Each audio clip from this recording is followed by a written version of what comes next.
Cabinmate 24 hours study hall and workspace. Mobile app download చేసుకొని ఇప్పుడే మీ cabin book చేసుకోండి. Career ప్రారంభించిన తరువాత ఎన్నెన్నో పోరాటాలు చేసిన తర్వాత కానీ ఒక గుర్తింపు, ఒక అవార్డ్స్ రావటం కానీ, ఒక సెలబ్రిటీ హోదా రావటం కానీ జరుగుతుంది. కానీ 10 సంవత్సరాలు కూడా కాకుండానే పాత్రల పరంగా, పాత్రల ఎంపిక పరంగా ఒక ప్రత్యేకమైనటువంటి శ్రద్ధని, ప్రత్యేకమైనటువంటి ఒక పందాన్ని అనుసరిస్తున్నాడు ప్రియదర్శి.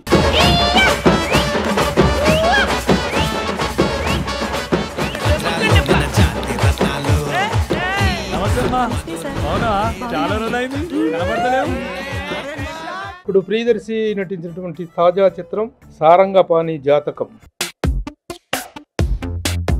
సారంగపాణి జాతకం ఎలాంటి సినిమా అవుతుంది, ఎవరి జాతకాలు ఎలా మార్చబోతుంది అంటే కష్టాచమ్మ కానీ, లేకపోతే అమితుమి కానివ్వండి, లేకపోతే సమ్మోహనం కానివ్వండి కదా, అలాంటి కోవకు చెందినగా అనుకోవచ్చు.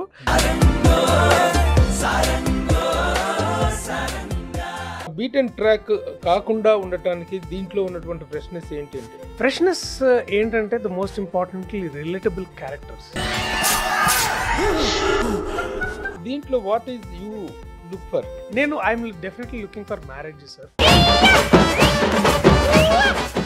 ప్రియదర్శి అంటే ఏంటి? నేను కెమెడియన్ అనుకోవాలా, హీరో అనుకోవాలా? నేను సత్యాలాగా చేయలేనండి.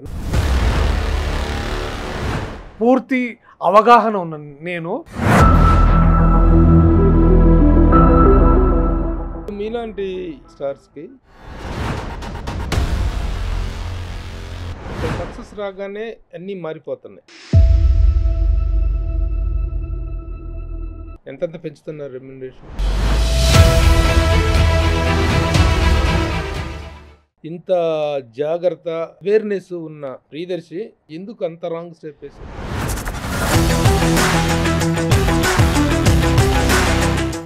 ఇదంతా ఏంటంటే సార్, నాకేం బ్యాక్గ్రౌండ్ లేదు. హాయ్, హలో, నమస్తే and welcome to my show from the bottom of the heart in Suman TV, the India's largest digital media platform. Career ప్రారంభించిన తరువాత ఎన్నెన్నో పోరాటాలు చేసిన తర్వాత కానీ ఒక గుర్తింపు, ఒక అవార్డ్స్ రావటం కానీ, ఒక సెలబ్రిటీ హోదా రావటం కానీ జరుగుతుంది. కానీ 10 సంవత్సరాలు కూడా కాకుండానే the best performer of the decade అనేటువంటి ఒక అవార్డుని, ఒక సర్టిఫికెట్ని తను పొందాడు అంటే అతని పర్ఫార్మెన్స్లో ఎంత వాల్యూస్ ఉన్నాయో, పర్ఫార్మింగ్ వాల్యూస్ ఎంత ఉన్నాయో మనం ప్రత్యేకించి చెప్పనవసరం లేదు. చేస్తున్న ప్రతి సినిమాలో కూడాను పాత్రల పరంగా, పాత్రల ఎంపిక పరంగా ఒక ప్రత్యేకమైనటువంటి శ్రద్ధని, ప్రత్యేకమైనటువంటి ఒక పందాన్ని అనుసరిస్తున్నాడు ప్రియదర్శి. ప్రియదర్శి, వెల్కమ్. నమస్తే సార్. థ్యాంక్ యూ ప్రభు గారు, థ్యాంక్ యూ సో మచ్. మామూలుగా మీలాగా వచ్చిన గెస్ట్లకి మంచినీళ్ళు ఇవ్వటమో, కాఫీలు ఇవ్వటమో, టీలు ఇవ్వటం లాంటి మర్యాదలు జరుగుతుంటాయి. But I'm giving you Iceberg వారి natural ice cream. Thank you sir. ఇది is organic ice cream. Oh, ice క్రీమ్స్లో ఆర్గానిక్ అనేటువంటిది very healthy. And so please taste. This is the coconut tender. Is the very fast growing brand. అవునా? Natural ice క్రీమ్స్లో, మనకు organic ice క్రీమ్స్లో. So taste it. Thank you sir, తప్పకుండా. ఇప్పుడు ప్రియదర్శి నటించినటువంటి తాజా చిత్రం మొన్న ద కోర్ట్ అనేటువంటి సినిమా సంచలన విజయాన్ని సాధించిన విషయం తెలుసు. ఇప్పుడు మరలా April 25న సారంగపాణి జాతకం అనేటువంటి ఒక డిఫరెంట్ కథాంశంతో మన ముందుకు రాబోతున్నాడు. ఆ సినిమాకు సంబంధించిన విశేషాలతో పాటు ఇంకా ఎన్నెన్నో ప్రియదర్శి కెరీర్కి సంబంధించిన విషయాలు కూడా మాట్లాడదాం. దొరికాడు. నువ్వు సామాధానంగా దొరకడు, ఈ ప్రమోషన్స్ కాబట్టి తప్పనిసరి చేరుతాను. దొరికినాడు కాబట్టి పిండేద్దాం.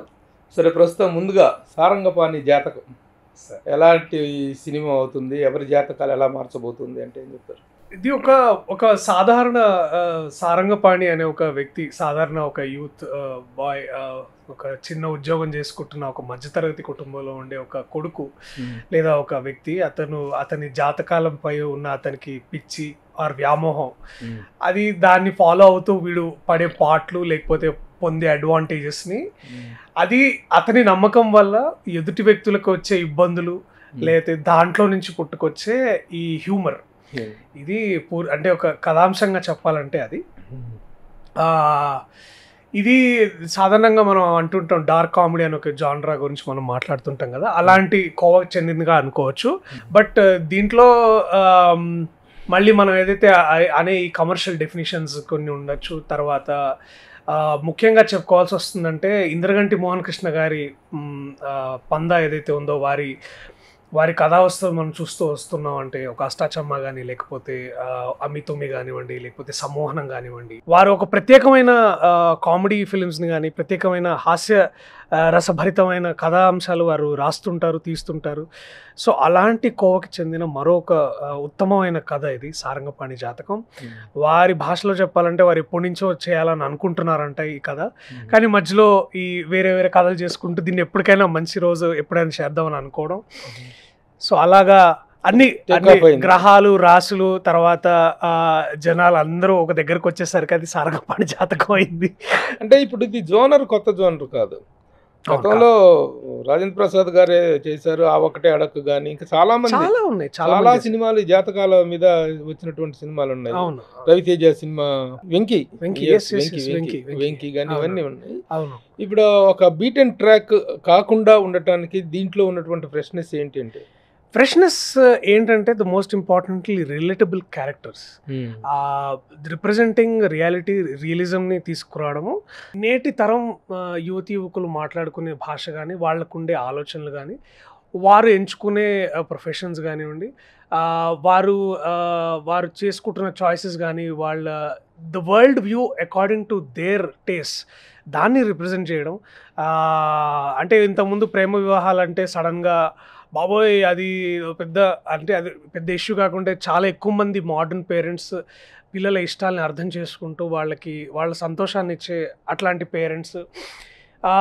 ఎంత మోడర్న్గా ఉన్నా కూడా మళ్ళా మన సంస్కృతి, మన సాంప్రదాయాలు, మన నమ్మకాలు, వాటిని దృష్టిలో ఉంచుకొని దీన్ని ఎట్లా మోడర్న్ ఫ్యామిలీస్ ఎలా డీల్ చేస్తున్నాయి అనేది కూడా ఒక అంశాన్ని మనం సబ్జెక్ట్ ఎక్కువగా రూరల్ ఓరియంటెడ్ గా ఉంటుందా? కొంచెం సెటప్ ఇన్ హైదరాబాద్ సార్, కేవలం పూర్తిగా ఒక సిటీలో జరిగే కథ, ఒక మిడిల్ క్లాస్ ఫ్యామిలీలో జరిగే కథ.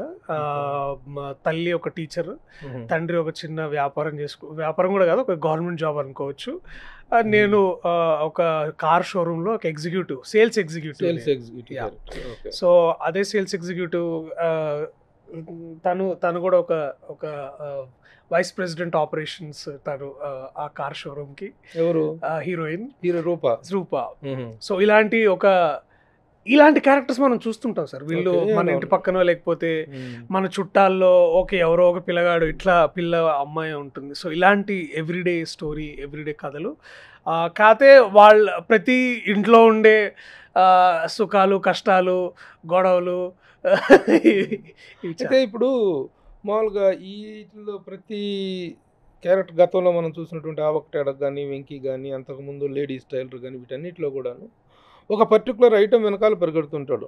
ఒక డబ్బు వెనక పెళ్ళి అవుతుందా కాదా నా జాతకంలో, డబ్బుతో వెనకాల పెడుతుంటాడు. లేకపోతే నాకు జాతకంలో ఇంకేదైనా అదృష్టం కలిసి వచ్చుద్దా అనేటువంటి ఒక పర్టికులర్ ఎలిమెంట్ వెనక రన్ అవుతూ ఉంటుంది స్టోరీ.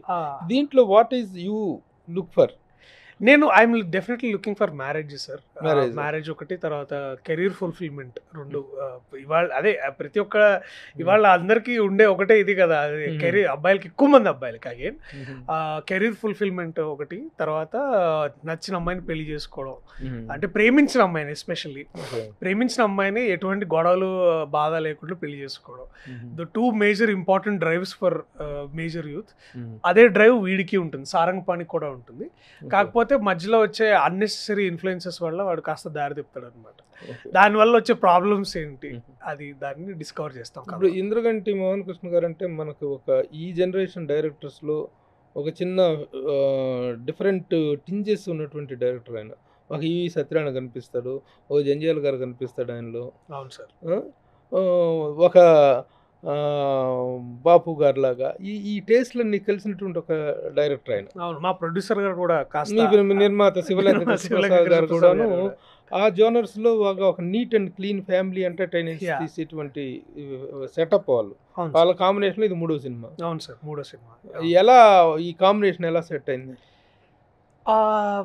ఐ థింక్ అది యూజువల్ సస్పెక్ట్స్ అంటారు కదా సార్. అంటే ఇప్పుడు మనం ఆ కాంబినేషన్ కూడా, అంటే కృష్ణప్రసాద్ గారు కూడా ఎట్లాంటి హాస్యభరిత కుటుంబ కథా చిత్రాలు వారు నిర్మించడం, అంటే వారు కూడా he's very modern at heart sir. He's very visionary also. అంటే మొన్ననే వీఆర్ వాచింగ్ అగైన్ ఆదిత్య 369 మొన్న చూస్తున్నప్పుడు అనిపించింది, అంటే ఎంత గట్స్ ఉంటే కానీ ఒక ప్రొడ్యూసర్ ఆ సమయంలో ఆ రోజుల్లో ఎర్లీ 90s లో ఆల్మోస్ట్ ఒక విధంగా చెప్పాలంటే that is our first sci fi film అని కూడా అనొచ్చు మనం. అంటే ఒక టైం మెషిన్ అనే ఒక ఇల్యూజన్ని కానీ లేకపోతే ఒక ఊహని దాన్ని నిజంగా దాన్ని ప్రజల ముందుకు తీసుకురావడం అనేది, దాంట్లో మళ్ళా ఇండియన్ మైథాలజీ అనేది నేను చూస్తుంటే కాసేపు అంటే 20-30 ఏళ్ల క్రితం ఆ వ్యక్తి ఏం ఆలోచించుంటాడు, దీనికి మార్కెట్ ఉంటుందని ఆలోచించాడా, లేకపోతే ఇలాంటి కథలు ఎవడు ట్రెండ్ లేదు అప్పుడు, అట్లా ట్రెండ్ లేదు, ట్రెండ్ క్రియేటర్ ఆయన అప్పటికి. అలా మళ్ళీ సంగీత శ్రీనివాసరావు గారు ఆయన ఇంకెంత పెద్ద విషయం, సైంటిఫిక్ థ్రిల్లర్ అది. అబ్సల్యూట్లీ. సో ఇంత ఆలోచన ఉండి ఇంత విజన్, అంటే ఒక దాదాపు ఆయన 50-60 ఏళ్ళు కాదు 100 సంవత్సరాల ముందుకు చూసిన వ్యక్తి. సో ఇలాంటి వ్యక్తులు అండ్ మళ్ళీ వాళ్ళకేంటి మళ్ళా మా కృష్ణప్రసాద్ గారు కూడా దైవభక్తి ఎక్కువ, పూజలు పునస్కారాలు బాగా చేస్తుంటారు, అంతే విధంగా మళ్ళీ మోడర్న్ డే ఆలోచనలు చేస్తుంటారు. సో ఇలాంటి ఒక ప్రొడ్యూసర్కి మళ్ళీ మోహన్ కృష్ణ ఇంద్రగంటి గారు వారి సాహిత్యం పట్ల వారికి ఉన్న మక్కువ ఎంత ఉంటుందో కానీ ప్రపంచ సినిమా మీద వారికి ఉన్న కమాండ్ కూడా అంతే గొప్పది. సో ఇప్పుడు ఏంటంటే సినిమాటిక్ బ్రిలియన్స్ని లిటరరీ డెప్త్తో తీసుకొస్తారు వీరి వ్యక్తి. సో ఇలాంటి మైండ్స్ కలిసినప్పుడు ఏంటంటే that's a deadly combination sir ఒక విధంగా చెప్పాలంటే. ఆ కాంబినేషన్లో వారు వీడైతే కరెక్ట్గా ఉంటాడు వీడిని తీసుకురండి అని అనుకోవడం, నన్ను పిలవడం, నేను రాగానే నేను వా సార్ ఇది బాగుంది సార్ అద్భుతంగా ఉంది ఇది అని అనడం. సో ఇట్ ఈస్ నేను ఒక విధంగా నేను చాలా లక్కీ సార్ ఆ విషయంలో. అండ్ నేను ఫ్యాసినేషన్ సార్ నాకేంటంటే వీరు మాట్లాడడం, వాళ్ళు చేస్తున్న పనులు కానీ, సో ఏదో కొత్తగా నేర్చుకోవచ్చు అనేది నాకు ఒక అవకాశం దొరుకుతుందని నేను అనుకోవడం. నేను కథ విన్నప్పటి నుంచి ఐ వాజ్ ఎక్సైటెడ్ సార్, అంటే I'm very excited. And comedy orientation ఎక్కువ ఉంటుందా దీంట్లో, క్రైమ్ కంటెంట్ కూడా ఉందా? It's a crime comedy sir, family audience, అంటే కుటుంబ సమేతంగా. అంటే నా కుటుంబ సమేతం అంటే నా ఉద్దేశం ఏంటంటే సార్, ఇవాళ రేపు ఎక్కువ మంది పేరెంట్స్ పిల్లలకి ఎలాంటి కాంటెంట్ చూపించాలనే విషయంలో చాలా జాగ్రత్తలు తీసుకుంటున్నారు. ఒకప్పుడు అంత ఉండేది కాదేమో, కానీ నేను చూస్తున్న పేరెంట్స్ ఎస్పెషల్లీ చిన్నపిల్లలు ఉన్న పేరెంట్స్ ఇలాంటి సినిమాలు పిల్లలు చూడొద్దు, వాళ్ళకి యూట్యూబ్లో ఇట్లాంటి కాంటెంట్ ఉంటుంది, వాళ్ళ పిల్లలు ఇదే చూడాలి, అలాగే నెట్ఫ్లిక్స్లో కానీ అమెజాన్లో కానీ పిల్లలకి కావాల్సిన కాంటెంటే దొరుకుతుంది, వాళ్ళకి అదే చూపించాలి. ఇలాంటి నియమాలు పాటించే ఫ్యామిలీస్ కూడా ఒకవేళ సారంగపాణి సినిమాకి వచ్చినా కూడా క్రైమ్ కామెడీ చూసినా కూడా వాళ్ళు హ్యాపీగా ఎంజాయ్ చేస్తారే తప్ప దీంట్లో చూపించకూడని అంశాలు కానీ, డైలాగ్స్ కానీ, లేకపోతే సందర్భాలు కానీ రాయకుండా most crime element accepted, crime element you know what is crime and what is not crime ni chala clear differentiation. The amount of blood that is spilling and most importantly comedy of errors antanga sir, ante idedo cheyiboy inkedo jarugutu untundi, dani valla vache హాస్యం అన్నమాట. ఇప్పుడు మల్లేశం దగ్గర నుంచి చూసుకున్నా, బలగం చూసుకున్నా, పెళ్లి చూపులు చూసుకున్నా, ఒక పర్ఫార్మెన్స్, నేను లేటెస్ట్ కోర్టు చూసినా, 35 చూసినా, ఒక పర్ఫార్మెన్స్ ఓరియంటెడ్ క్యారెక్టర్స్, పర్ఫార్మెన్స్ మంచి స్కోప్ ఉన్న క్యారెక్టర్స్ చేస్తూ వస్తున్నారు. ఇప్పుడు దీంట్లో ఈ క్యారెక్టర్ సారంగపాణి క్యారెక్టర్ ప్రియదర్శి దగ్గర నుంచి ఏమి ఎగ్జాస్ట్ చేస్తుంది? What particular angle? It is comedy వైపా, పర్ఫార్మెన్స్ వైపా, సీరియస్ సెంటిమెంట్ ఉంటుందా? బిగ్గెస్ట్ థింగ్ ఏంటంటే సార్ మన లైఫే సార్, అంటే ఏంటంటే వ్యక్తిగతంగా ఎన్ని ప్రాబ్లమ్స్ ఉన్నా మనం బయటకు వచ్చి నవ్వుతూ ఉంటాం చూడండి. I think that is the greatest achievement for anybody sir. అంటే ప్రతి ఒక్కరికి మనందరికీ వ్యక్తిగతంగా మనం ఏదేదో బాధల్లో ఉంటాం, ఏదేదో గొడవల్లో ఉంటాం, కానీ మనం ఆఫీస్కి వచ్చినా కూడా లేకపోతే బయట నలుగురితో కలిసినా కూడా మనం ఒక కొత్త వేషం వేసుకుంటాం కదండి. అది అది అది అది ప్లే చేయడం నా దృష్టిలో చాలా కష్టం అని నేను భావిస్తాను సార్. అంటే ప్రతి ఒక్కరికి అంటే సో ఐ థింక్ సారంగపాణి ద్వారా నేను ఆ క్వాలిటీని డిస్కవర్ చేద్దామని నేను అనిపించింది. అంటే వీడు నమ్ముకున్న సిద్ధాంతాల్లో వీడికి వచ్చే బాధలు, ఏదో గోల, దాన్ని అది కాకుండా మళ్ళీ వీడు అంత బాగానే ఉంది, మనం బాగానే ఉన్నామని ఒక ఏదైతే దృక్పథంలో ఉంటాడో అది పోర్ట్రే చేయడం అనేది నాకు తెలిసి ఇవాళ రేపు చాలా కష్టం అని అనిపిస్తుంది. ఇంకోటి ఏంటంటే ఈ క్యారెక్టర్స్ అన్నీ కూడాను ఈ సూపర్ సిచ్యుయేషన్స్ని, మూఢనమ్మకాలని, వాటి చేసేటువంటి జాతకం ఉంటుంది. But at the end of the reel ఇవి కరెక్ట్ కాదు, one must stand by himself, జాతకాలను వాటిని నమ్ముకోవటం కంటే కూడా స్వయం కృషిని నమ్ముకోవాలనేటువంటి ఒక అద్భుతమైన సేతోనే ముగుస్తాయి ఈ సినిమాలన్నీ. వీటిని సమర్థించే యాంగిల్ కాదు అది. ఈ క్యారెక్టర్ కూడాను సారంగపాణి కూడాను అలా కూడా ఆ రియలైజేషన్తో ఎండ్ అవుతుందా లేకపోతే మూర్ఖత్వంతోనే పోతుందా? లేదు అదే సార్, అంటే మీరు అదే సార్ ఇప్పుడు ఏంటంటే మూర్ఖత్వం దేంట్లోనూ మంచిది కాదు సార్. అసలు ఆ పదం అర్థమే అది కదా. మూర్ఖత్వం అంటే ఏంటంటే ఒక రేషనల్ థింకింగ్ని లేకపోతే కామన్ సెన్స్ని దాటుకొని పిచ్చిలో ఎదుటి వారికి హాని చేసేంత పిచ్చిలో ఆ మూర్ఖంగా బిహేవ్ చేయడం అంటే అదే. నలుగురికి ఇబ్బంది కలిగించడమే దాన్ని వాడిని మూర్ఖుడు అంటావు. సో అలాంటి సిచ్యువేషన్ ఉండకూడదు అనేది, అంటే ఎదుటివారి నమ్మకాల్ని గౌరవిస్తూ తన నమ్మకాల్ని ఇంప్లిమెంట్ చేసుకుంటూ బతకడం అనేది ఇది కామన్గా అందరూ ప్రాక్టీస్ చేయాలనే అన్నీ చెప్తుంటాం, సమాజంలో అందరూ చెప్తుంటారు. సో అదే ఒక దగ్గర దాటితే ఏమవుతుంది అనేదే కథ ఒక విధంగా చెప్పాలంటే. Rupa's character is the executive, she is superior to you. Yeah, she is the common sense, she is the boss. She is the boss. ఏంటి బాస్ కన్ను ఎంప్లాయీకి మధ్య కెమిస్ట్రీ ఏంటి? అదే సార్, అదే ఇంట్రెస్టింగ్. యా అదే సార్, అది నేను సినిమాలో ఎక్కువ చెప్తాను, ఇప్పుడు తక్కువ. అంటే మీకు ట్రైలర్లో చూపించినంతే నేను చెప్తాను ఏంటంటే ఆ అమ్మాయిని ఇష్టపడడం, ఆ అమ్మాయి కూడా గ్రేస్ఫుల్గా ఒప్పుకోవడం, అది that is the idea sir అది. బట్ అది ఎలా జరిగింది అనేది అది ఎలా జరిగింది అనేది మీ సినిమాలో బాగా అర్థమవుతుంది. ఇక అదర్ క్యారెక్టర్స్ దీనికి ప్యారలల్ గా చేయగలిగిన అంటే మరొక అద్భుతమైన నటుడు వెన్నెల కిషోర్ అన్న. ఆయన కూడా దాదాపు ఈ సినిమాలో సెకండ్ హీరో అని కూడా చెప్పొచ్చు. ద ట్రేడ్ మార్క్ కిషోర్ అన్న అండ్ హిస్ కామెడీ. దాంట్లో డెఫినెట్లీ మోహన్ గారి స్టైల్, మోహన్ గారు వారు చేసే రచనలో అన్న కొత్త పర్స్పెక్టివ్ తీసుకొస్తాడు, కొత్త ఐడియా తీసుకొస్తాడు. అది బాగా నాకు నచ్చింది. నీ ఫాదర్ క్యారెక్టర్ ఎవరు? నాకు ఫాదర్ గా చేసింది వడ్లమాని శ్రీనివాస్. ఆయన్ని కూడా కాస్త కొత్తగా చూడడానికి కుదురుతుంది, ఎందుకంటే కోర్టులో ఆయన ఒక కరుడు కట్టిన అనలేం కానీ ఒక అమ్ముడుపోయిన లాయర్ అలా ఉంటాడు. దీంట్లో కాస్త హేతువాది తండ్రి, అంటే కాంట్రాస్ట్ క్యారెక్టర్. ఏంట్రా ఈ పిచ్చి ఏంట్రా? సో అలాంటి పాత్రలు బాగా రైజ్ అవుతున్నాడు ఈ మధ్య తను. మోస్ట్ సార్ట్ అవుటెడ్, బాగా డిఫరెంట్ క్యారెక్టర్స్ చేస్తున్నాడు తను. అతను కూడా వారు కూడా కొత్త స్టైల్ ని క్రియేట్ చేసుకుంటున్నారు దీంట్లో. మీరు అది మళ్ళీ చూస్తారు. Mother character how it place Kalpalatha గారు. వారు అంటే మోహన్ గారు ఏంటంటే వారి సినిమాలో ఆడవాళ్ళు ఎప్పుడు వాళ్ళకి ఒక వ్యాపకం ఉంటుంది, వాళ్ళకి ఒక నేపథ్యం ఉంటుంది, వాళ్ళు కూడా మగాళ్ళకి ధీటుగా వాళ్ళు అన్ని రంగాల్లో ఉంటారు. సో అలాంటి పాత్రలు మేము చూస్తాం. మా అమ్మ క్యారెక్టర్ తను ఒక టీచర్ గా, అది పూర్తిగా ఇన్స్పైర్డ్ ఫ్రమ్ మోహన్ గారి మదర్. ఎందుకంటే వాళ్ళ అమ్మగారు కూడా ఒక టీచర్ గా, ఒక ప్రొఫెసర్ గా ఉండేవారు. వారు కూడా రచయిత జానకి బాల్ గారు. సో అలాగే హీరోయిన్ వాళ్ళ అమ్మగారు కూడా ఒక బొటీక్ నడుపుతున్న ఒక మోడర్న్ ఉమెన్. సో అండ్ దాదాపు మా సినిమాలో పాత్రలు ఆడవాళ్ళు అందరూ ఎవరు ఏదో లిప్ సర్వీస్ కానీ లేకపోతే టీ కాఫీ సర్వీస్ చేసే ఆడవాళ్ళు కాదు.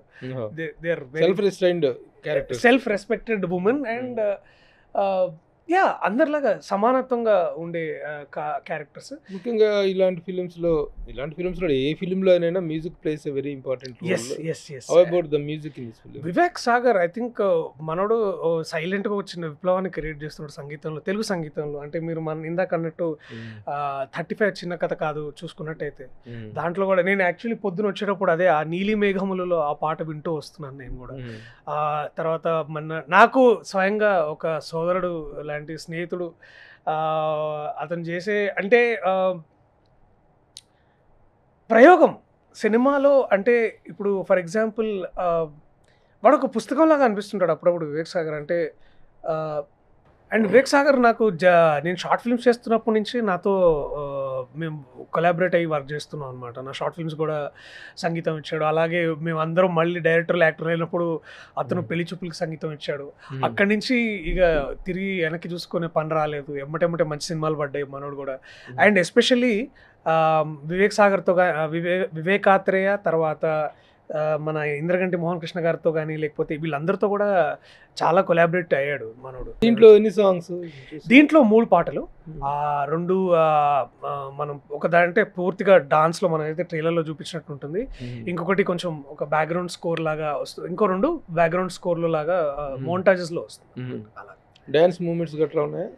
ఒక పాటలో చేయాల్సి వచ్చింది, చేశాను. పైగా అంటే మీరు చూసిన తర్వాత మీరు ఎలా రియాక్ట్ అవుతారు అనేది నాకు వెయిట్ చేస్తున్నాను. డాన్స్ ప్రాక్టీస్ చేసి దినేష్ మాస్టర్ గారు ఖచ్చితంగా ఒక 2 days క్లాసెస్ ఇచ్చారు. రూప చాలా మంచి డాన్సర్ అమ్మాయి, ఎందుకంటే ఆ అమ్మాయి క్లాసికల్ డాన్సర్ కూడా, అలాగే మోడర్న్ వెస్టర్న్ ఇవన్నీ చాలా బాగా చేస్తుంది. నా ఫేవరెట్ యాక్టర్స్ కమల్ హాసన్, చిరంజీవి గారు అని చెప్పావు కదా, అంటుంటావు కదా, వాళ్ళిద్దరు గ్రేట్ డాన్సర్స్. కనీసం వాళ్ళ దాంట్లో ఒక అంశకైనా వస్తుందా? లేదు సార్, దూరాలకు కూడా రాదు సార్. ఇదేదో జస్ట్ ఊరికే కాస్త చిన్న సంగీతానికి ఏదో కాస్త స్టెప్లు, అంతేగాని నేను అసలు ఎక్కడ sir Guinness book of world record sir Chiranjeevi గారికి. మేకింగ్ వాల్యూస్ పరంగా ఓవరాల్గా how the film has come, what are your expectations on the result అంటే ఏం చెప్తారు? సార్ ఇప్పుడు ఈ అతి బడ్జెట్ కాదు, తక్కువ బడ్జెట్ కాదు సార్, కథకి ఎంత కావాలో అంత కరెక్ట్గా పెట్టారు కృష్ణప్రసాద్ గారు. అండ్ వారు అట్లా డిజైన్ చేశారంటే extraordinary planning from the team of direction team కానివ్వండి, లేకపోతే కో డైరెక్షన్ మాకు సురేష్ గారు కానివ్వండి, అలాగే మోహన్ గారు కానివ్వండి, tight planning for a script like this and correct budget for this ఫిలింని డిజైన్ చేశారంటే కృష్ణప్రసాద్ గారు, మోహన్ గారు, సురేష్ గారు వీళ్ళందరూ కూర్చొని ఇన్ని రోజులు ఇన్ని నటులు, ఎందుకంటే ఇప్పుడు వెన్నెల కిషోర్ లాంటి వెరీ బిజీ ఆర్టిస్ట్ అన్న కూడా 50 days ఇచ్చారు మాకు. సో అంటే ఇమాజిన్ ఆయన క్యారెక్టర్ నిడివి మీరు గమనించవచ్చు. అలాగే హర్ష గారు కానివ్వండి, హర్ష చెముడు అతను కానివ్వండి, లేకపోతే శ్రీనివాస్ అవసరాలు గారు కానివ్వండి, శ్రీనివాస్ అవసరాలు ఏంటి, అతను ఎప్పుడు ఒక పెక్యులర్, ఇందులో కూడా చాలా డిఫరెంట్ గా ఒక మంచి రైటర్ ఆయన గొప్ప సంపద అండి తెలుగు సినిమాకి ఒక విధంగా చెప్పాలంటే. అతని విట్ కానివ్వండి, లేకపోతే అతని రచన కానివ్వండి, ఏదో అంటే ఒక విధంగా కొన్నిసార్లు అతను ఒక స్పిరిచువల్ గురువులాగా అనిపిస్తాడు, కొన్నిసార్లు పక్కనే కూర్చొని యూనో పంచులేసే ఫ్రెండ్ లాగా ఉంటాడు. He's a multi talented, multi face. అతని పర్ఫార్మెన్స్ పాయింట్ ఆఫ్ ఏ యాంగిల్లో చూసుకుంటే నచ్చుతాడు. నాకు బాగా ఇష్టమైన మనిషి, బాగా ఇష్టమైన నటుడు శ్రీనివాస్ అవసరాల.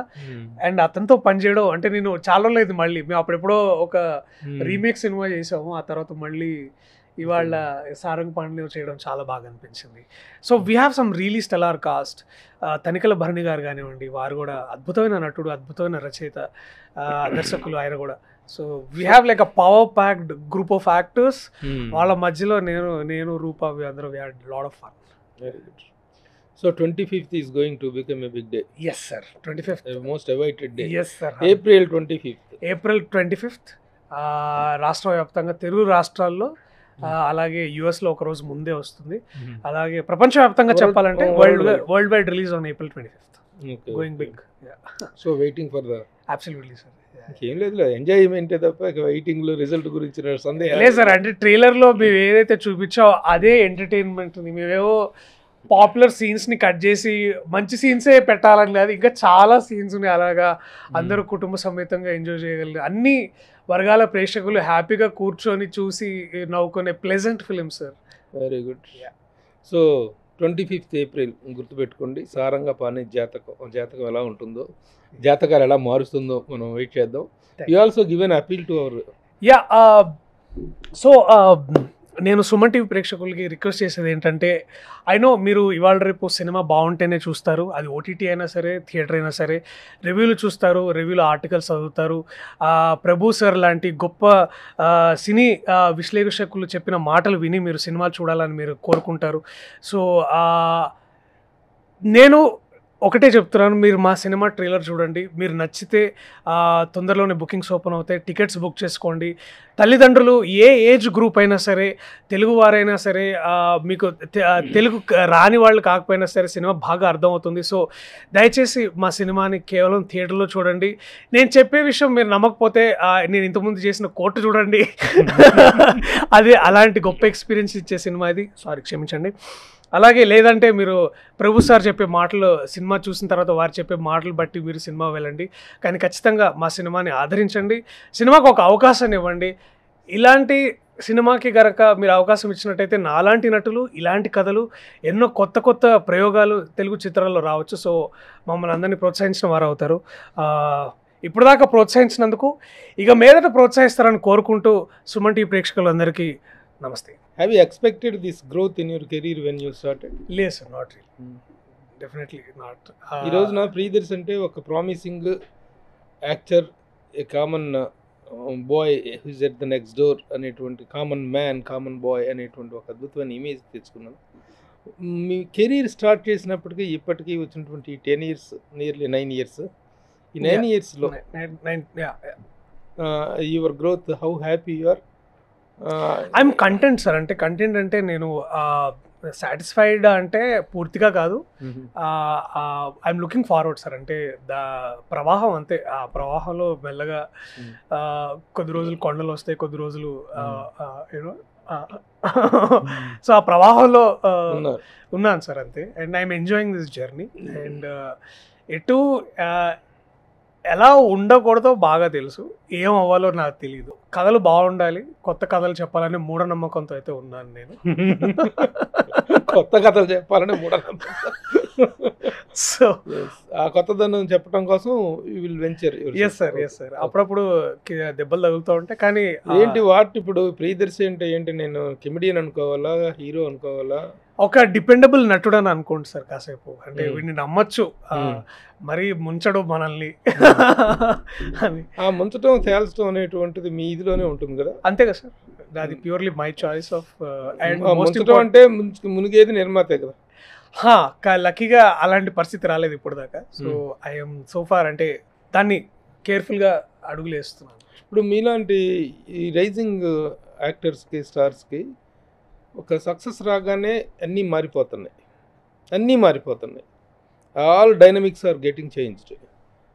బడ్జెట్లు మారిపోతున్నాయి, రిక్వైర్మెంట్స్ మారిపోతున్నాయి, డిమాండ్లు మారిపోతున్నాయి. ఈ సినిమా ఫెయిల్ అయినా మళ్ళీ నెక్స్ట్ సినిమాకి కూడా మీ రెమ్యునరేషన్స్ తగ్గవు, మీ డిమాండ్స్ తగ్గవు. ఈ పరిస్థితుల్లో కెరీర్ అనేటువంటి దాన్ని ఒక రెస్పెక్టెడ్గాను, రెస్పాన్సిబుల్గాను కెరీర్ని మౌల్డ్ చేసుకోవాలనేటువంటి ఆలోచనలో చాలా తక్కువ మంది హీరోలు ఉన్నారు.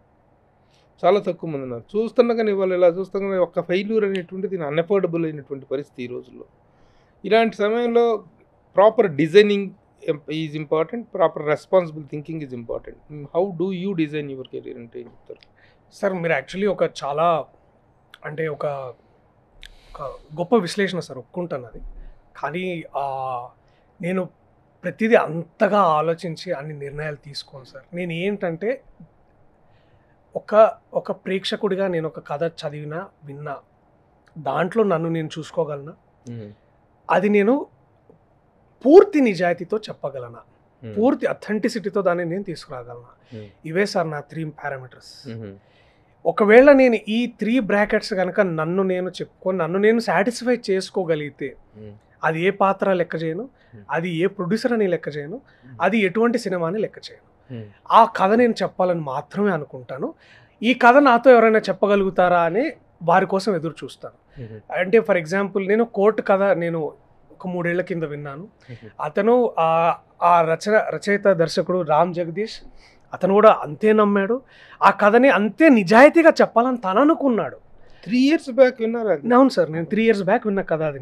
నేను ఇంకేదో సినిమాలో ఉంటున్నప్పుడు ఆ సినిమాకి రైటర్గా పనిచేస్తున్న అతను ఇట్లాంటి కథ ఉంది నా దగ్గర అంటే దాన్ని డెవలప్ చేయంటే 1.5 year పాటు అతను కేవలం రచయితగానే, అంటే అరకొర డబ్బులతోటి వాళ్ళ ఫ్రెండ్స్తో అక్కడిక్కడ ఉండి అక్కడిక్కడ చిన్న చిన్న హెల్ప్ తోటి వేరే ఆర్ట్ జాబ్స్ చేసుకుంటూ రాసిన కథ అది. అలాంటి కథ నేను పూర్తిగా నమ్మాను సార్. అంటే ఇంకా బియాండ్ ఎనీ రీజనబుల్ డౌట్ ఇది నమ్మాను. ఆ నమ్మకాన్ని ఇంకా పెద్దగా నమ్మిన వ్యక్తి నాని గారు, నాని అన్న ఆయన. సో ఇదేంటంటే అంటే సార్, నాని దగ్గరికి మీరు తీసుకెళ్ళారు? నేను తీసుకెళ్ళాను. సో ఇదంతా ఏంటంటే సార్, నేను అతన్ని నమ్మాను, అతను ఆ కథను నమ్మాడు, నేను ఆ కథను నమ్మాను, ఆయన నమ్మాడు. సో ఆయన కూడా కథను అంత నమ్మాడు.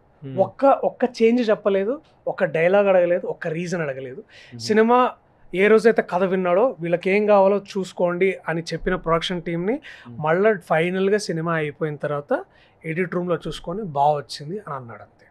సో ఇమాజిన్, అంటే నేను ఇదే సార్, నేను ఒకటే నమ్ముతాను ఏంటంటే, నేను ఈ నిజాయితీగా కథ చెప్పగలుగుతున్నానా, నేను ప్రేక్షకుడుగా ఆ కథను చూడగలుగుతున్నానా, ఒకవేళ కోర్టు నేను కాదు ఇంకెవరు చేసినా కూడా నేను థియేటర్కి వెళ్ళి ఆ సినిమాని చూస్తానా, ఒకవేళ ఇది కనుక నన్ను నేను కన్విన్స్ చేసుకోగలిగితే నేను ఇంకా ఏమి దాంట్లో ఇక పూర్తిగా ఆ ప్రాసెస్లో నన్ను నేను కోల్పోదామనే చూస్తాను సార్. అంతకు మించి ఇంకా. ఇప్పుడు మీ ఏజ్ గ్రూప్లో ఇప్పుడు ప్రజెంట్ ఉన్న ట్రెండ్లో ఆల్ హీరోస్ పాజిటివ్ ఇన్వాల్వ్మెంట్ అనేది ఎక్కువగా ఉంటుంది. అవును సార్. ఇప్పుడు సిద్ధు జొన్నలగడ్డ చూసుకున్నా, ఎస్ వివేక్ ఆత్రేయ చూసుకున్నా, తర్వాత మీ అందరికంటే కొంచెం సీనియరు అడవి శేషు చూసుకున్నా, ద ఇన్వాల్వ్మెంట్ అనేటువంటిది రైటింగ్ సైడ్ వీటి సైడ్ ఇన్వాల్వ్మెంట్ అనేటువంటిది చాలా ఎక్కువగా ఉంటుంది. How you get involved in subjects కానీ వీటిలో ఎంతవరకు తీసుకుంటున్నారు? Continuous discussions with the writer director sir. ఒకటి ఏంటంటే, రైటర్ ఆల్సో నాకు రైటింగ్ మీద కాస్త ప్రవేశం ఉంది సార్. అంటే నేను కాస్త ట్రైన్ అయ్యాను, కానీ పూర్తిగా నేను ఎప్పుడు ఫుల్ ఫ్లెడ్జ్డ్గా, అంటే స్క్రీన్ ప్లేస్ రాసిన రోజులు ఉన్నాయి నేను ఫుల్ ఫ్లెడ్జ్డ్గా, కానీ ఏ రోజు నేను ఫుల్ ఫ్లెడ్జ్డ్గా ఒక సినిమా అయితే తీయలేదు. షార్ట్ ఫిల్మ్స్ చేశాను. రచన అంటే ఎలా ఉండాలి ఎలా ఉండకూడదని నేర్చుకున్నాను సార్. అంటే నేర్చుకుంటున్నాను, ఇంకా నేర్చుకున్నదని లేదు. It's a constant evolving process. అది నాకు మంచి రచన ఎలా ఉండాలని నేను ఇప్పుడు ఇంగ్లీష్లో సినిమాలు చూస్తాను, కొరియన్లో చూస్తాను, ఫ్రెంచ్లో చూస్తాను, ఇటాలియన్లో చూస్తాను. ఈ వివిధ భాషల్లో జరుగుతున్న రచనని నేను చూసి గమనించి నేర్చుకుంటుంటాను. లైక్ మీరు కూడా ఎలాగైతే సినిమాని ఎలా విమర్శించాలో మీరు కూడా కొత్త విధాలుగా మీరు ఎలా చూస్తారో నేను సినిమాని చూస్తుంటాను. సో ఇలా నేర్చుకుంటున్నప్పుడు ఇన్వాల్వ్మెంట్ అంటే ఏం లేదు సార్. ఇన్వాల్వ్మెంట్ అంటే ఏంటంటే పేపర్ నుంచి విజువల్కి కన్వర్షన్ రేట్, అనుకున్నట్టు చేయగలుగుతున్నావా అంతే. యాక్టర్గా నేను అనుకున్నట్టు వస్తుందా, దర్శకుడుగా నువ్వు అలా తీస్తున్నావా, తీయకపోయినప్పుడు మనం దాన్ని ఏం చేద్దాం. దర్శకుడుగా విజువలైజ్ చేసిన కంటెంట్ అంతా ఆన్ స్క్రీన్ కి వస్తుందా, ఎస్ పర్ఫెక్ట్ క్యాన్ అవుతుందా? ఎగ్జాక్ట్లీ సార్, ఇదే సార్ ఇన్వాల్వ్మెంట్ అంటే. ఇంతే ఇన్వాల్వ్మెంట్. ఇప్పుడు తీసుకున్నాము, చూసుకున్నాము, నీకు నచ్చిందా నచ్చలేదా, నాకు నచ్చిందా నాకు నచ్చలేదు, ఇంకోసారి చేద్దామా, ఇదే దిస్ ఇస్ నా ఇన్వాల్వ్మెంట్. ఇంతే సార్. నేను వాడి పనిలో నేను వాడిని కెలుక్కోను, వాడు నా పనిలో నన్ను డైరెక్టర్ అనేవాడు నన్ను ముందుకు నెట్టేవాడే, నన్ను దారి చూపించేవాడే నాకు కూడా. ఇవన్నీ మళ్ళీ చూసుకొని టీం అందరం కూర్చొని ఎక్కడ వర్కౌట్ అవుతుంది, ఎక్కడ వర్కౌట్ కావట్లేదు, ఆనెస్ట్గా ఉండాలి. అంతేగాని బాగుంది దెబ్బదు మళ్ళీ. ఇప్పుడు ఈ సినిమాల్లో మీకు బలగం కానీ, పెళ్లి చూపులు కానీ, లేకపోతే 35 కానీ, ఈ కోర్టు కానీ, ఈ సినిమాలన్నీ కూడా ఒక యాక్టర్గా ఒక different type of recognition, comedian అనేటువంటి దీంట్లో నుంచి ఒక చిన్న ట్రాన్స్ఫర్మేషన్, అది తెలియని ఒక కొత్త స్లాట్లో ఉన్నారు. ప్రియదర్శి అనేటువంటి, ఇప్పుడు యూఆర్ కెమెడియన్ అనాలి తెలియదు, హీరో అనేది తెలియదు, ఆ స్లాట్లో ఉన్నారు.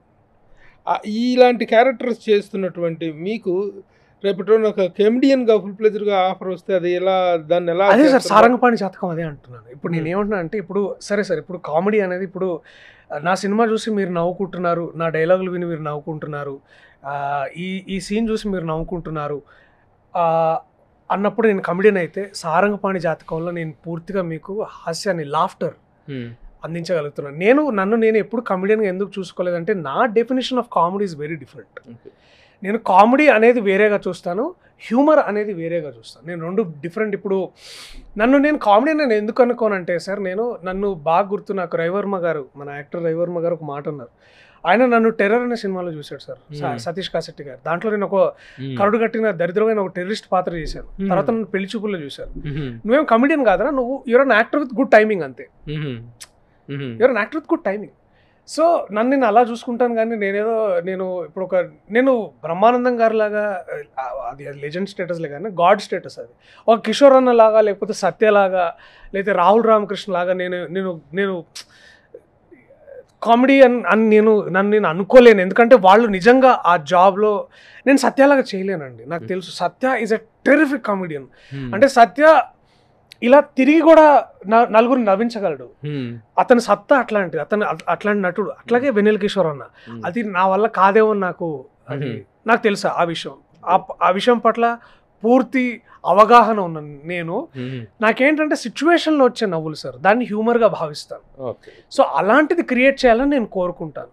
సో అందుకనే నేను పైగా ఏమైందంటే సార్ లక్కీగా నాకు మల్లేశం అనే సినిమా నా కెరీర్ ప్రారంభంలోనే వచ్చింది. సో అది చేయడం వల్ల నాకు కూడా ఇదొక స్పేస్ ఉంది, దీన్ని నేను ఎక్స్ప్లోర్ చేయాలి అని నేను. అండ్ కెరీర్ ముందులో ఎప్పుడు నేను కమెడియన్ అనుకుని రాలేదు సార్. నేనేదో బాగా ఇట్లా ఒక కోట శ్రీనివాసరావు గారిని, ప్రకాష్ రాజ్ గారిని చూసి ఈ యాక్టర్ రా వీళ్ళు, ఇలా చేయాలరా మనం కూడా, అంటే నేను చిరంజీవి లాగా వారి స్ఫూర్తి పొందినా కూడా వీళ్ళు నాకు ఎక్కువగా రిలేటబుల్గా అనిపించేవారు.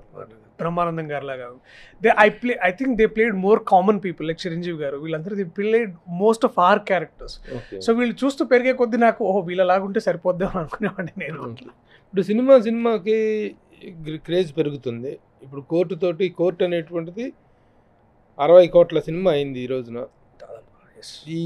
అంతకుముందు బలగం అది చాలా పెద్ద హిట్ సినిమా అయింది.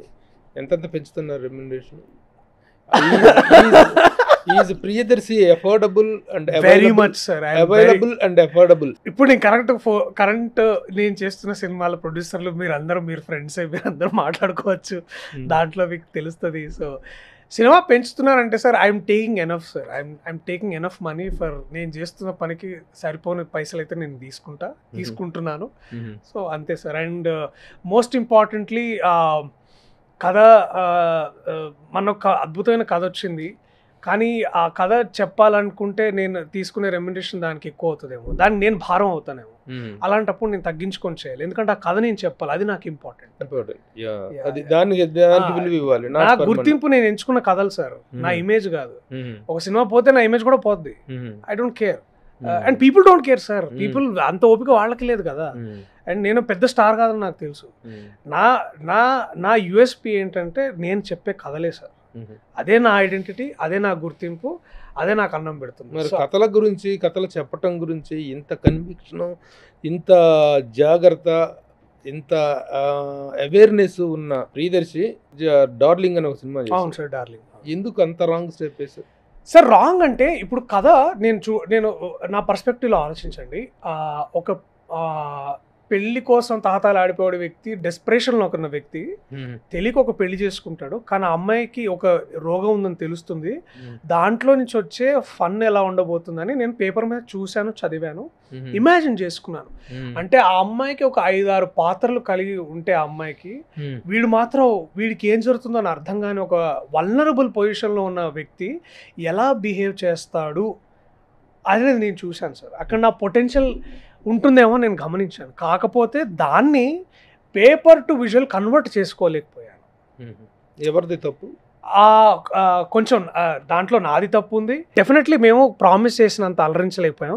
డెఫినెట్లీ అది డైరెక్టర్గా అతని రెస్పాన్సిబిలిటీ ఉంటుంది, నా రెస్పాన్సిబిలిటీ ఉంటుంది, అలాగే కాస్త ప్రొడ్యూసర్ కూడా రెస్పాన్సిబిలిటీ కూడా ఉంటుంది. కానీ ఇక్కడ ఇంకో విషయం ఏంటంటే సార్, గమనించాల్సిన విషయం ఏంటంటే మేము ఎమ్మటే ఆ తప్పును కరెక్ట్ చేసుకున్నాం, పోయి ఎడిట్ చేసాం. మళ్ళీ మీరు ఓటీటీలో చూస్తే దాన్ని 20 minutes కుదించాం సార్. దాన్ని ఇంకా 20 minutes తీసేసి సినిమాని మోర్ క్రిస్పియర్గా అవసరం ఉన్న పార్ట్స్ని బెటర్గా ఎడిట్ చేసి మళ్ళీ ఓటీటీలో పెట్టాం సార్. అక్కడి నుంచి థియేటర్కి వచ్చిన రెస్పాన్స్ కంటే కాస్త బెటర్ రెస్పాన్స్ ఓటీటీలో వస్తుంది. అండ్ ఇది మీరు కావాలంటే మళ్ళీ ప్రొడ్యూసర్తో కూడా మీరు వెరిఫై చేసుకోండి, లేతే ట్రేడ్ వర్గాల నుంచి కూడా మీరు తెలుసుకోండి. సినిమా పూర్తిగా లాస్ అవ్వలేదు సార్. ఓటీటీ ద్వారా, శాటిలైట్ ద్వారా, థియేటర్కల్ ద్వారా పెట్టిన అమౌంట్ మాత్రం వచ్చింది. సో నాకు గిల్టీ లేదు ఆ ప్రొడ్యూసర్ నష్టపోయాడేమో అని. గిల్టీ అయితే లేదు. ఆయన కూడా మళ్ళీ మనం దర్శన్ కోసం వేద్దామని నిరంజన్ అన్న కూడా అంటాము. ఇదంతా ఏంటంటే సార్ నాకు కూడా ఉంటుంది సార్, ఎందుకంటే ఇప్పుడు నాకేం బ్యాక్గ్రౌండ్ లేదు. నా బ్యాక్గ్రౌండ్ ఇట్లాంటి ప్రొడ్యూసర్లే, నా బ్యాక్గ్రౌండ్ నా రచయితలే, వాళ్ళు నమ్మితేనే నేను బయటికి రాగలను. సో అలాంటప్పుడు ఎవడు మునక్కూడదనే దాంట్లోనే ఉంటాను. అందుకని ఇప్పుడు కోర్టు లాంటి ఒక ప్రయోగం అని అనుకున్నా కూడా అది నమ్మడానికి గట్స్ ఉన్న ప్రొడ్యూసర్ నాకు నాణ్యత లాంటి వాళ్ళు కావాలి. స్టార్డమ్ అనేటువంటి దానికోసమే ప్రతి ఒక్కరు ప్రయత్నించేది. సక్సెస్ అనేటువంటిది వచ్చే కొద్దీ అది యాక్షన్ ఓరియంటెడ్గా తగులుతుంది. యాక్షన్ స్టార్లు కావాలనేటువంటిది ప్రతి యంగ్ హీరో కూడా కలగనేది. ఆ వైపు what are your dreams, what are your expectations, what are your efforts? Sir నేను అదే సార్, ఇప్పుడు నేను యాక్షన్ సినిమా చేయగలను అంటే ఇప్పుడు ఫర్ ఎగ్జాంపుల్ మీరు మంగళవారం చూసుంటే ఒకవేళ దాంట్లో ఏదో కొన్ని ఫైట్లు గిట్ల అవి చేశాను సార్. అండ్ ఆ సినిమా బాగుంది కాబట్టి ఆ క్యారెక్టర్ వర్కౌట్ అయింది. అందుకనే దానికి కాస్త పేరు వచ్చింది. ఇప్పుడు నేను యాక్షన్ సినిమాలు తర్వాత చేస్తానంటే ఒకవేళ నేను నిజంగా నేను సూటబుల్ అని నేను నమ్మితే, అగైన్ ఇందాక అన్నట్టు సూటబుల్ అని నేను నమ్మితే తప్పకుండా చేస్తాను సార్. అట్లేం లేదు. అట్లా అని దీని తర్వాత నేను మాస్ సినిమాలే చేయాలంటే నేను చేసేది కూడా మాస్ సినిమానే. కోర్టు నా దృష్టిలో అద్భుతమైన మాస్ సినిమా, బలగం నా దృష్టిలో అద్భుతమైన మాస్ సినిమా, 35 కూడా అద్భుతమైన మాస్ సినిమా సార్. అది డెఫినెట్లీ ఒక చిన్నపిల్లవాడు, ఒక లెక్కల్లో ఇబ్బంది పడుతున్న ఒక పిల్లగాడు, దాన్ని చూసి మదన పడుతున్న తల్లిదండ్రులు, వాడి వాడి వాడి జీవితం కోసం తాపత్రయపడే ఒక మ్యాథ్స్ టీచర్, అది సార్ అది కూడా నా దృష్టిలో మాస్ ఫిల్మే సార్. నా దృష్టిలో బెస్ట్ కమర్షియల్ ఫిల్మ్ నేను ఇప్పుడు చేసిందంటే అది కోర్టే సార్. బడ్జెట్లు విపరీతంగా పెంచేసి స్టార్ ఇమేజ్ కోసం, స్టార్ దీనికోసం సార్ తాపత్రయపడి చెప్తాను సార్, ఈ సినిమా 10 కోట్లు అయితే నెక్స్ట్ సినిమా 15 కోట్లు, ఆ తర్వాత 20 కోట్లకి వెళ్ళిపోయి తర్వాత థియేట్రికల్గా 1 కోటి కూడా రాకుండా కెరీరే స్మాష్ చేసుకుంటున్నటువంటి హీరోలు చాలామంది ఉన్నారు. ఇది పాయింట్ ఆఫ్ వ్యూలో అవేర్గా ఉండట్లేదు మీ యంగ్ జనరేషన్ హీరోలు చాలామంది సార్. ఆ రియాలిటీ బలుపుకి వాపుకి తేడా తెలుసుకోవట్లేదు చాలామంది యంగ్ హీరోలు. ఆ కేటగిరీలో ప్రియదర్శి ఉంటాడా లేకపోతే అవేర్గా అలర్ట్గా ఉంటాడా అనేటువంటి దానికి మీరు ఎలాంటి సార్? దాని అంతటికి సారంగపాణి జాతకమే ఆన్సర్ సార్. అండ్ అదొక్కటే నా ఆన్సర్గా నేను చెప్తాను. అండ్ మోస్ట్ ఇంపార్టెంట్లీ నేను నా రియాలిటీలో నేను బతుకుతున్నాను సార్. నేనేంటి, నా సినిమాలేంటి, నా కథలేంటి, అండ్ నేను ఎక్కడి నుంచి వచ్చాను, నేను ఎటు వెళ్ళాలి, ఈ రియాలిటీలో నేను బతుకుతున్నాను సార్. సో అది నన్ను అది ఆ నిజం ఎంత పీడకల్లా ఉన్నా కూడా ఆ నిజమే నన్ను ముందుకు నడిపిస్తుంది. అది సో సరే భూమి మీదనే నిలుద్దాం. యా, అండ్ నాకు తెలుసు సార్ ఇది నాకు మధ్యలో అఫ్ కోర్స్ ఇవన్నీ ఏంటంటే ఒక స్లో మోషన్ షాట్ చూస్తే ఎవరికైనా కాస్త ఎయ్ అని అనిపిస్తుంది, కానీ ఆ స్లో మోషన్ ఎందుకు తీయాలో కూడా నాకు తెలుసు. అది ఇప్పటి వరకు ఈ 19 సంవత్సరాల కెరీర్లో ద బెస్ట్ డిసిషన్ అంటే ఇది, ద వరస్ట్ డిసిషన్ అంటే ఇది అని చెప్పగలిగిన ఏంటి? Mithai is my worst decision sir. Court is definitely my best decision. Very good. Worst డిసిషన్కి కారణం ఏంటి, బెస్ట్ డిసిషన్ కారణం? వర్స్ట్ డెసిషన్ ఎందుకు అంటే సార్, హాఫ్ హార్టెడ్గానే సినిమా ఒప్పుకున్నాను, అండ్ ఆ డైరెక్టర్ కూడా హాఫ్ హార్టెడ్గానే తీశాడు. అంతా హాఫ్ హార్టెడ్గానే జరిగింది. అంటే ఒక అబ్సల్యూట్లీ జీరో ఎక్స్పీరియన్స్ ఉన్న డైరెక్టర్ ప్రొడ్యూసర్ అవడం వల్ల చాలా ఇబ్బందులు పడ్డాను సార్. అంటే కానీ అదే చాలా నేర్పించింది కూడా. అదే చాలాసార్లు డార్లింగ్ కూడా నాకు అది లెసన్. అది నేను ఇప్పుడు కూడా నేను ఎందుకు డార్లింగ్కి is my still a favourite project to work. Maybe the product that did I don't like, ఆ ప్రోడక్ట్ నాకు నచ్చి ఉండకపోవచ్చు, but still my favourite project is also Darling. And my favourite project in somewhere is Mithai, because సినిమాలు ఎలా చేయకూడదు, సినిమాలు ఎలాంటి వాళ్ళతో చేయాలనేది బాగా నేర్పించినవి కూడా అవే. It is a costliest mistake but the most essential mistake sir. అది the mistake that taught you a lot. Yes sir, definitely. ఇప్పుడు అది తెలియకపోతే నాకు తెలియదు కదా సార్. ఇప్పుడు నాకు నేను సిగరెట్ మానేయడానికి ముఖ్య కారణం ఏంటంటే నేను చాలా రోజులు సిగరెట్ తాగాను నేను. నాకు తెలుసు దానికి వచ్చే ఇబ్బందులు ఏంటో. సో ఇది అలాంటి దాని అంటే చూస్తాను నేను అంతే. How is the personal life? Good sir, going on. Me Mrs writer కదా? Yes. సో ఇంకా డ్రీమ్స్ ఆఫ్ ద కెరీర్ అంటే? డ్రీమ్స్ ఆఫ్ ద కెరీర్ అంటే ఏం లేదు sir. The only perpetual dream is నేను చేస్తున్న సినిమాలు ఎంజాయ్ చేయాలి, నాకు చూస్తున్న సినిమాలు వాళ్ళు ఎంజాయ్ చేయాలి. అదే that is the only constant dream and effort I want to put. Very good.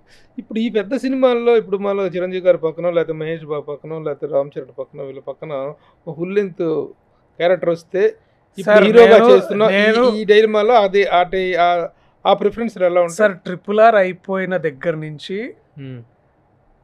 Rajamouli గారు పెట్టిన ఫస్ట్ అనౌన్స్మెంట్ దాకా నేను ఎవ్రీడే ఒక్కసారి అనుకున్నాను పిలిస్తే బాగుంటుంది రాజమౌళి గారు.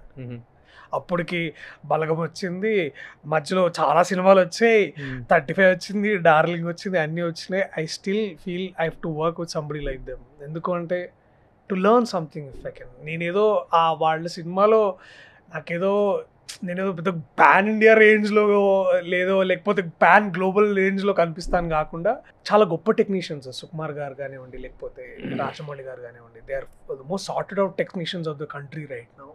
అండ్ వాళ్ళ దగ్గర ఏదైనా నేర్చుకోవడానికి దొరుకుతుంది కదా సార్, నాకు యాజ్ అన్ యాక్టర్గా నేను గ్రో అవుతాను కదా, అది అది ఎప్పుడైనా. సో ఆ స్టార్స్తో చేసే అవకాశం వస్తే స్పైడర్లో చేశారు. అవును సార్, చేశాను. స్పైడర్లో చేశారు. అట్లాంటి అలాంటి కంటిన్యూ చేస్తారు.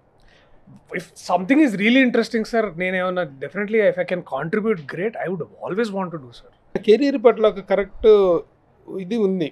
భూమి మీద నడుద్దాం, ఆకాశంలో తేలిపోయేటువంటి ఆలోచనలు అలాంటివి లేవని నమ్మకం ఏర్పడుతుంది ప్రియదర్శి. ఎందుకంటే నేను చాలామందిని చూస్తుంటాను, how they are destroying their career అనేటువంటిది.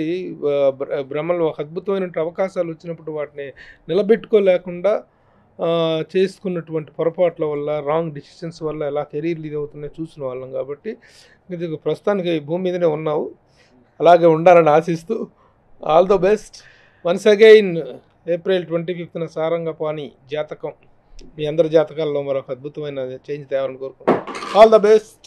థ్యాంక్ యూ ప్రభు గారు, thank you so much sir, thank you so much, thank you. Suman టీవీలో మీ పర్సనల్ అండ్ బిజినెస్ ప్రమోషన్స్ కోసం కింది నెంబర్కి కాంటాక్ట్ చేయండి.